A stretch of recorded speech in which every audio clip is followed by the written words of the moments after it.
Oh man, I just got off Skype with John Dumas, Entrepreneur on Fire. I'm going to be on his show October the 11th, so make sure you tune in.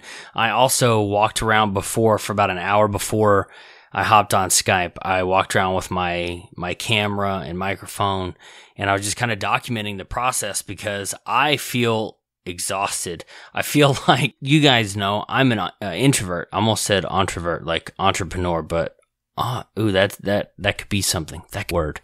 Although I hate it when people mesh up the word entrepreneur with something else. So anyway, I wanted to document the process because it takes a toll. I feel like as we get better, as the stakes get higher for the playing field that we get on, and it's like a upward spiral. The more successful we become, the larger the platform, and the larger the platform, the more it boosts our success. And I want to show you guys kind of my behind the scenes. I'll probably put it up on Facebook. I don't know. It may be maybe about 10 minutes long. I don't know. But again, I brag only for the purpose. I was going to say I don't brag, but I realized it is bragging. It's like a humble brag. But I tell you that because there's very few things that I have been able to achieve in my time as an entrepreneur that I could not help you do as well. If you read the blog, you're obviously listening to the podcast. If you read my books, if you hire me to work with you as your coach, I will show you how to do everything that I've done if that's something that you want to do. And speaking of which, I want to tell you about 8 weeks to exit. Many, many, many of you have purchased Exit Strategy, and maybe you got a little bit stuck. Maybe you went through part of the book and you got sidetracked, or life got in the way and you weren't able to finish it. Or maybe you were fully intended on going through it, and then you get to part 3, the roadmap, the 8 weeks that will help you lay the foundation for the future of your business. And maybe there was a snag. I'm throwing a lot of maybes out there, but I'm just thinking about all the conversations with people that I have had who read the book. They know what to do. They've got the outline, the roadmap right in front of them. But I don't necessarily tell you how to differentiate between a good theme and a bad theme. I tell you who I use and recommend, but you might get bogged down in the details. And then there's another detail, and you're like, oh, I'll come back to that. And then you forget. Well, 8weekstoexit.com is my training program. I'm going to walk you through personally. I'm going to walk you through the 8 weeks to help you get your online business started. We're going to follow very closely to what has helped hundreds, if not thousands of people who've read and gone through Exit Strategy, the book. And it is how I have built my global brand and business. You heard me kind of realize in a couple of episodes ago that I realized I had a global brand kind of on air, just, with clients actually literally around the world. And anyway, everything that I've done, I put it into Exit Strategy, and I want to walk you through that personally. Everything about setting up WordPress, finding the right kind of hosting, finding the right theme that goes for your business, installing it, the plugins. I want to show you how to build a content calendar for your business. I want to show you how to set up affiliate things, how to market your products, all of it. I realized that there was still a gap in the market, and there are people like you out there who you just need a little bit of encouragement, or you needed some accountability. And right now it's $4.99. The program's $4.99. This is easily a $2,000 program, but I've never done a program like this before, so I dropped my pants on the price.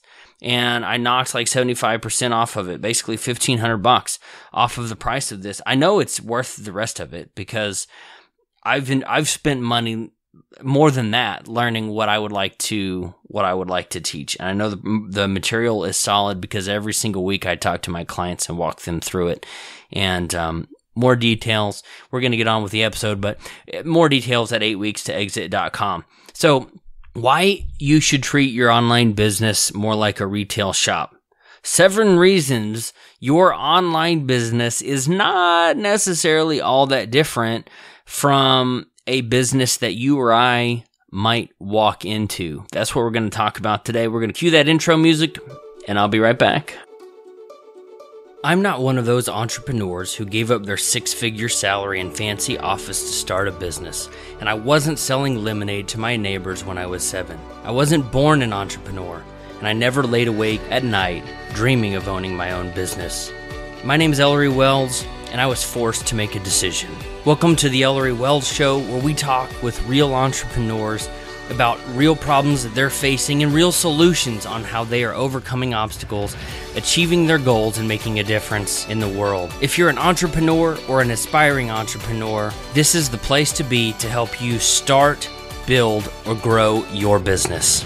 All right, like I said, having a successful online business isn't necessarily all that different from having a successful offline business or a retail business. And tell me what you think about this quote. I came up with this. Actually, I don't think I came up with it. I forgot that this is not an Elleryism.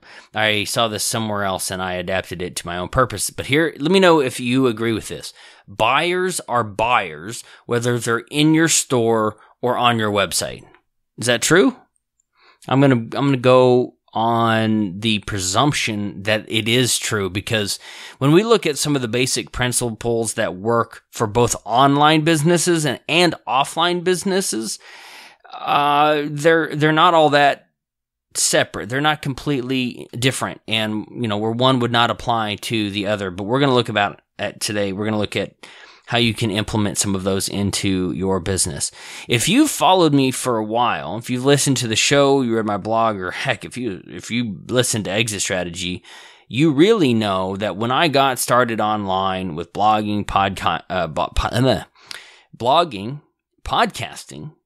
etc., I knew very little about those things. And a lot of my motivation was, why not me? If those guys can do it, why can't I do it? And part of me feels like that's a pretty good way to start a business. But anyway, by the time I'd started my company, though, I had over 17 years. I think it was like 15, maybe. It's close to 20 now. But I had over a dozen years of sales experience.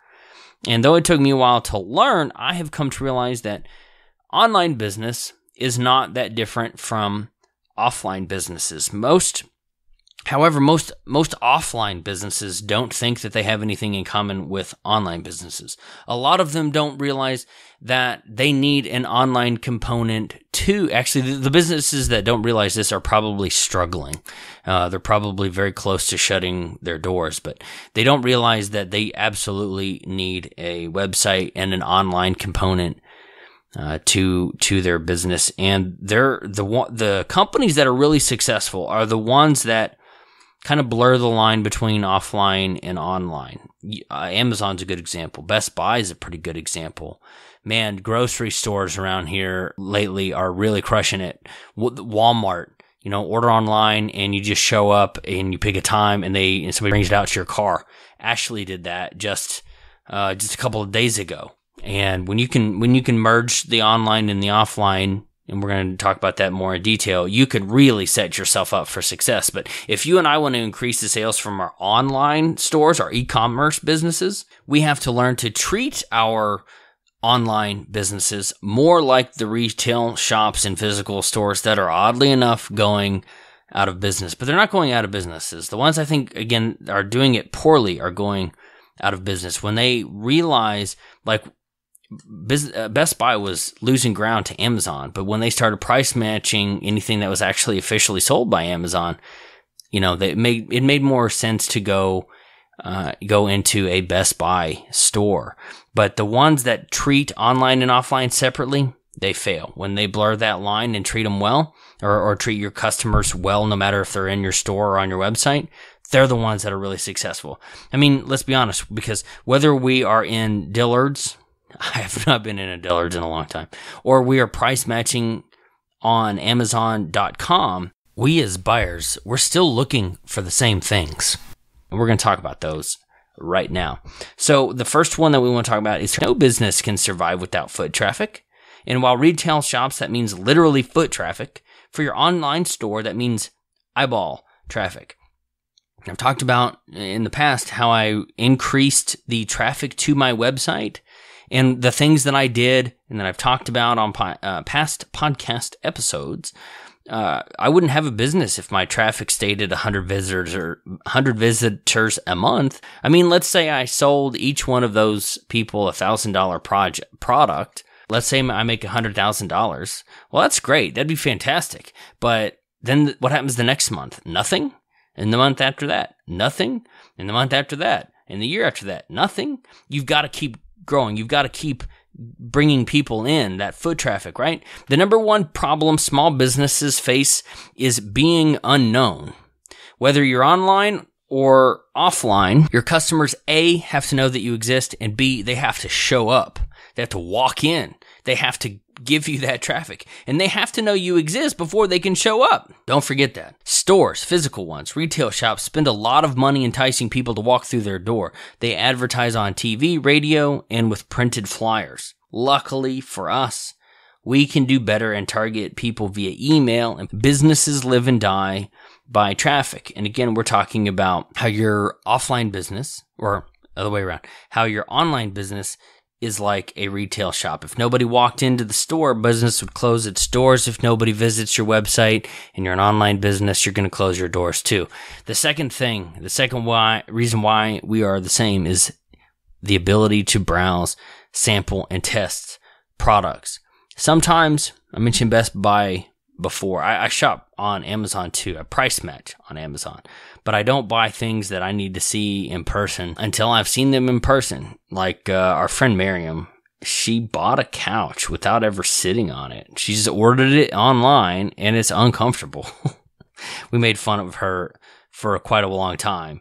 But I walk into Best Buy just to browse. I like to see what's on the shelves. I like to see the new TVs. I like to test out the new speakers, which video games I'll be buying next. Do you ever do that? Do you ever browse before you buy? My guess is that you do. And my guess is that most people like to browse before they buy. We like to walk through car lots. We like to check out clothes folded on shelves or thumb through the rack. We like to pick up CDs alphabetized by artist. Do we buy CDs anymore? Actually, this is even a case in point. Yes, we used to have stores like CD Warehouse, Kids Ask Your Parents. We used to have places like Blockbuster, and we could test them out. Now, whether you're on iTunes or on YouTube, there are trailers galore.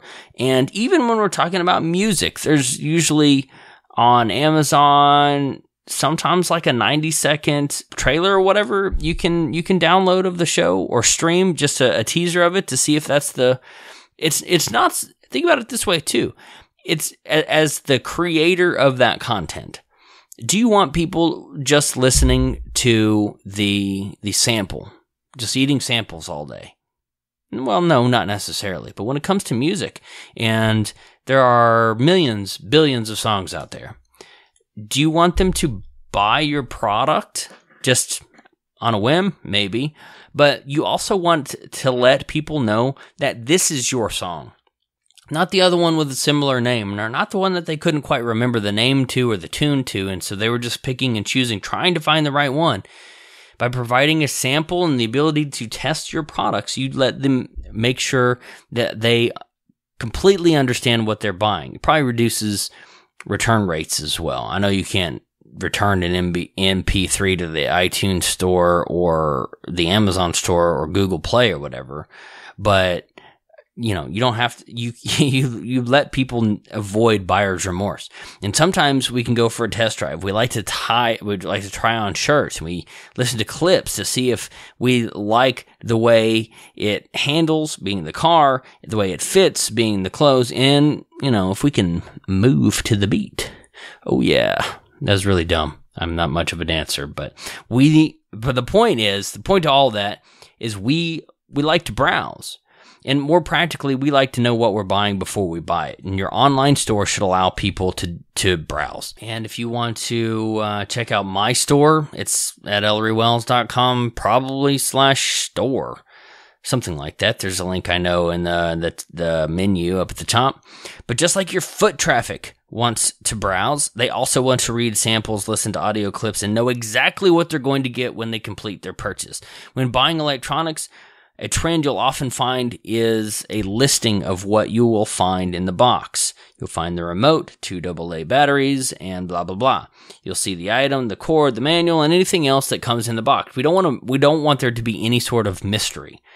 Offline stores have learned that any time a consumer has a question to which they cannot find the answer, they do not buy. I'm going to say that one more time. Every time one of your prospective customers has a question about you, your product, your course, your service, anytime they have a question and they can't find an answer to their question, they feel like you're avoiding answering the question. Like, what are they trying to hide? They won't tell me what's in the box, and I'm not going to spend $500 just to figure out what's in the box. When they have a question and they can't find an answer, they don't buy. Every unanswered question about you, your business, your product is another reason someone will not buy from you. Providing samples of your work or of your products will help answer those questions. Don't try to be mysterious. Don't try to be so concerned that your competitors will steal your ideas that you can keep everything behind a checkout page and end up pushing people away and potential customers off of your site. Don't make your potential buyers guess at what you have available for sale. I'll tell you a quick example that's come up in some of my coaching calls is Hollywood has spent billions of dollars trying to prevent people from pirating movies. If they've spent all that money and it still doesn't work, you can probably you get a leaked version of a movie and you can download it on these torrent sites. If Hollywood and Nashville for Music has spent billions of dollars trying to keep you from stealing their material, you have no chance. You can't keep up. So I'm not telling you have to give it away free, but don't spend so much time, money, and effort worrying that your competitors are going to steal your ideas. I mean, come on. You can sample all of my products by reading my blog, listening to my podcast, or getting my book. And the book's only $15.99 on Amazon. I mean, I'm continually I almost said upgrading. I'm not like a robot. I'm continually upgrading my software, and I'm coming up with new ideas every time I talk to somebody new or come across a new problem or figure out a new solution. I work on developing new skills, but you can find a lot of what I know for free by sampling and testing my products through my blog and podcast. Also, the next major point here is a touch of humanity. Have you ever walked into a store and you couldn't find a salesperson? When we walk into a store, we like seeing people. Even when shopping online, we sometimes want to talk to a real person. And just the other day, when she had a question about her flight, my mom called American Airlines instead of going online to look for the answer. And while salespeople can be annoying, intrusive, and obnoxious, when we have a question and can't find somebody to ask, when we can't find a salesperson to ask, we bounce. That's the technical term from the website, but we don't buy and we leave. We get back in our car and we go somewhere else. People, even introverts like me, sometimes like interacting with other people. Make it easy for the shoppers of your online store to call you and ask you questions. A few weeks ago, I placed an order through the Amazon Prime Now app on my phone. Have you ever used that? It's pretty freaking cool. I'll tell you a quick story about how cool Amazon Prime Now is. I signed a big deal and I ordered a subwoofer from Amazon Prime at like 12:30 in the morning. I was laying in bed and I was like, you know what? I'm just going to do it. I'm going to buy the subwoofer. Through Amazon Prime Now, it was delivered to my house by 8:30 the next morning. It was awesome. But in the case of this story, after placing the order from the app on my phone, I needed to make a change. Through the app, and within 3 or 4 taps, just poke this, I was able to request a call from customer service. And 90 seconds after that, I got a call from a real person, a live person, not a robot that sounded like a real person. This is Amazon, a major company. So if a major company can do this, you can do it too if your business is somewhere in the middle. 90 seconds after I poked and prodded the right button, I got a call from a real person who was helpful and able to answer all of my questions. Whether it's adding a phone number to your store's website or your source page on your website or a chat box in the corner of your page, offer up a touch of humanity. The next major topic is customer service, man. Every store's got it, but how many online stores have customer service? In most stores, you'll find a desk for customer care. If it's not a dedicated area, you can usually find someone willing to answer your questions or help you process a return or an exchange or just tell you where in the store something is.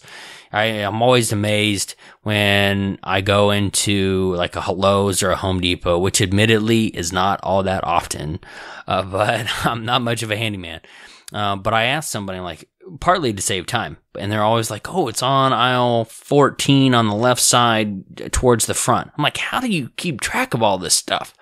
But we like being able to ask people directions in the store. But just like people want to have a person answer their questions, I could go to a kiosk and type in a search term for what I'm looking for. But we often want to have a person available for those returns. Sometimes we want a computer. Sometimes we want a real person. And in the online world, this could be a clearly stated contact us page or an area of your e-commerce store where people can begin the return process. I've returned a few products. I don't provide returns on many or actually most of my services, but on the products like the book, or I've got download like podcasting buttons that I created, and what else? Ebooks and stuff like that. I've provided returns on those, and by making that process easy, it makes it less of a headache for me, because I would rather like that person be happy that they got their $10 back than to have somebody mad over $10. A lot of times it comes down to communication. Make it easy for your customers to communicate with you, and they will be more likely to purchase. Isn't that weird how the number of sales is probably tied to the ease of access to information? Terms and conditions. Have you ever decided to not make a purchase because you didn't know if you could return the product if you didn't like it?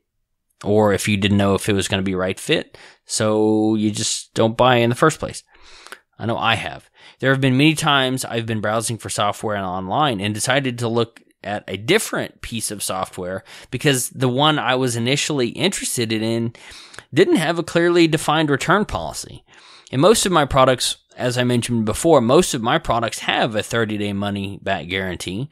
Some offer no guarantee and no other refunds. But by clearly stating, yes, refund, no refund, 30 days, 60 days, none, no guarantees, it helps people feel more comfortable buying from you. If you allow people to try before they buy, say so. If you offer a money-back guarantee, say so. If you charge a restocking fee, or if products come as is with no warranty, say so. Because some people want that. Some people want the open box value. It doesn't come with a manual, or it doesn't come with a remote, or like scratch and dents. Some people are all right with that. And you don't want someone leaving your store only because they couldn't find the answer to their question about the terms and conditions. And you can go, if you want to know what mine are, if you want to use mine as an outline, don't copy them. Please don't copy them. I caught somebody who copied my guest post. It was a guy from, I won't tell you where he's from or where he moved to because it sounds very stereotypical, even though it's not. He basically copy and pasted my entire page. Don't copy and paste my entire page, even down to the links. Like, click here for more information. It sent me an email on his site. Don't copy and paste. Don't steal my terms and conditions. Just change them a little bit. They're pretty official. They're pretty bland. I'm sure you could find a website that would create them for you, but anyway, don't copy and paste. Make them your own. About us and your customer history. I've used this analogy so many times, and people always are like, yeah, I do the same thing. Whenever I sit down at a restaurant that has their backstory printed on the menu, I always try to read it. I like knowing about the owner, how they got started, and the special twist that they put on a common ingredient that makes that place unique. I like the bio. And let me ask you, shoot me an email, just say, yep, I read the bio too, or I'm a menu reader or something, put something clever in the subject line. But sharing your backstory, even if it's just a brief synopsis, will help you make more sales and close more deals. Have you read my About page? Was it interesting? If not, why not? I mean, most people do. I think a lot of people read. It's supposedly, and I could look, I'm not going to pull up my Google Analytics, but statistically, your About page is supposed to be one of your top most viewed pages. Have you read mine? I would be very curious to know. But I can't tell you how many clients have signed up to work with me just because they read my story and knew that I saw the world the same way they see the world, or that I'd been through what they're going through. And because we had been through a similar experience, I understood them. And we talked about that on Entrepreneur on Fire. Again, October 11th, you'll be able to check that out. October 11, 2017, for all you people listening way far in the future. And I told John that. I was like, every time I share like this weird nitty gritty part of my story, and I don't feel like it's all that appropriate to do so, it has not failed me yet. That somebody will reach out to me, Facebook Messenger, email, text, Twitter, whatever, and they will say, Ellery, it's weird how much it felt like you were talking directly to me. I've been in that exact same position before. And that's what fires me up. A couple weeks ago, a guy named Chris in San Diego. Actually, we talked a couple of weeks ago when he emailed me this. It was several months ago. He had read Exit Strategy and he emailed me and said, Ellery, it's 6:45. I don't want to go inside my office this morning. I feel sick to my stomach. When you wrote that in Exit Strategy, I felt like you're writing that exactly for me. Anyway, About Us, company history, all of that stuff goes into people's buying decision. You have it, they're more likely to buy. Let me ask you this. Which company was started in a garage in California? Was it Apple or Microsoft? Well, if you answered both, you'd be right. Both of those companies were started as side hobbies, and both companies have made billions of dollars from people who appreciated where these companies came from. When you read Exit Strategy, and I hope you will read, or you will find rather, that the first third of the book, it's actually slightly less than that, it's about 60 pages. You'll find that the first part of the book is my story. And I included an extensive biography, or I guess I should say autobiography, in my book for several reasons. First, I wanted people to understand who I was, why I got started as a business coach, and how I made the transition from employee to business owner. That's actually several things right there. But second, I wanted to be able. I wanted the readers of the book, just like I talk to you, just like we're old friends, because I feel like if we sat down, we would be friends. But I wrote that part in the book because I wanted readers to be able to relate to me and see that anything that I've done, they could do too. And I talk about that on the podcast all the time. I mentioned it just a second ago. Anything I've done, you can do too if you follow the exact same process, which I want to teach you in 8 Weeks to Exit at 8weekstoexit.com. And if you want to see my About page, you can go to ellerywells.com/about. And if you want to pick up Exit Strategy that I just mentioned, with the first 60 pages or so being my story, go to theexitstrategybook.com. The next thing before we wrap up is make it easy to buy. My goodness, you would be surprised how many online entrepreneurs hire me to help them build their businesses. And the first thing that I notice is that they don't make it easy to buy. I go to their website, I go doo-doo-doo-doo, clickety-click.com, I go to their page, and I see nothing for sale. No buy now buttons and no tab on their menu bar directing me to their online store. Now, I better sure as heck check mine to see if I dropped the ball on that. Okay, so there are coaching, there are resources, and a link to my store. So I didn't completely fail that. I'm eating my own, taking my own medicine here. But you'd be surprised how many times I go to somebody's website and there is no way to send them money. One thing that retail stores have done right is they've usually got a clearly defined area to pay. And again, the number one problem most businesses face is being unknown. So don't compound that problem. Don't add to it by making it hard to buy. If you don't have a checkout area on your website, at least have a way for people to get into that funnel so they can click to your store and add products to their cart and send you money. If you have digital only products, don't ask for a shipping address. If you don't need a customer's name, don't ask for it. I always ask for it, by the way. If you're not selling a membership, don't require people to log in. Companies like Gumroad, Stripe, and PayPal have made it extremely easy to process transactions by not requiring too much information or an excessive amount of information from the consumer. Don't ask for information you don't need. I almost break this rule. Sometimes I ask for more information than I need because I want to know more about you. Like when you go to 8weekstoexit.com and you sign up for that, you have to put in some information because I've got to create some accounts for you. And I'm going to do that manually this first time. I'm going to create these accounts so that you can log in and consume the information and get access to the groups and everything like that. And so that I can send you information to get into these live calls. It's like the single opt-in, double opt-in argument for getting people to sign up for your email list. It's also like, do you ask for your name or you just ask for email only? So like email and first name or just email. It has to do with quality of leads. Like if you get more information, the lead is usually warmer and you can do stuff with that information. But at the same time, there's also value in highly transactional businesses like where Gumroad might come in, where you only ask for a credit card number, expiration, and CVV and move on. You don't capture their email or their first name because you don't need it. So there's good and bad in both. But I would say as a general rule, A, make it easy to buy, and B, don't ask for information that you don't need. So over to you. We've talked a little bit about me being introverted, and I'm a big fan of systems and automations. That's why people hire me.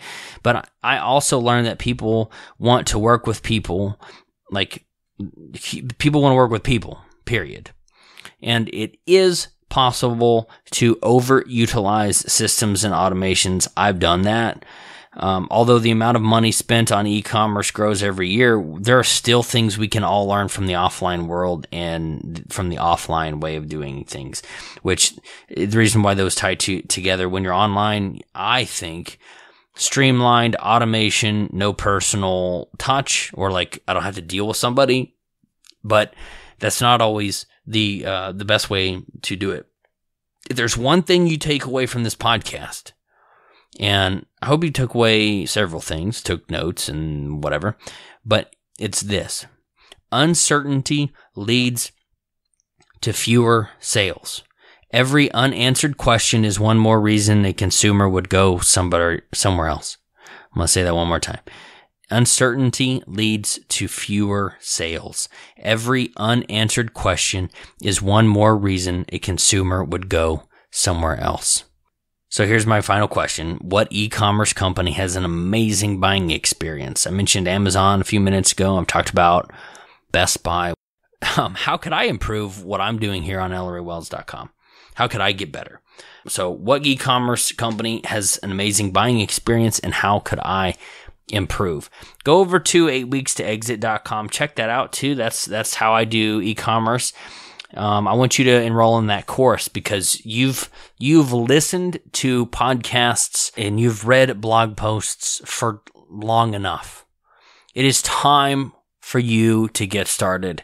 And I would be honored to be part of that journey for you. And I want to teach you everything that I know and keep you encouraged and accountable and give you access to my private Facebook groups. that are for coaching and mastermind clients only. I've never done that for any other product except for this one. And I want you to go to 8weeks2exit.com. I'm losing my voice. I haven't talked that much today, but I've gone through almost my entire water here, and I am ready to ignite. No, that's the John Dumas question. Now, that was awesome. Tune in for that on October 11th. Thank you for listening to the Ellery Wells Show. I'm your host, Ellery Wells. Go do something awesome.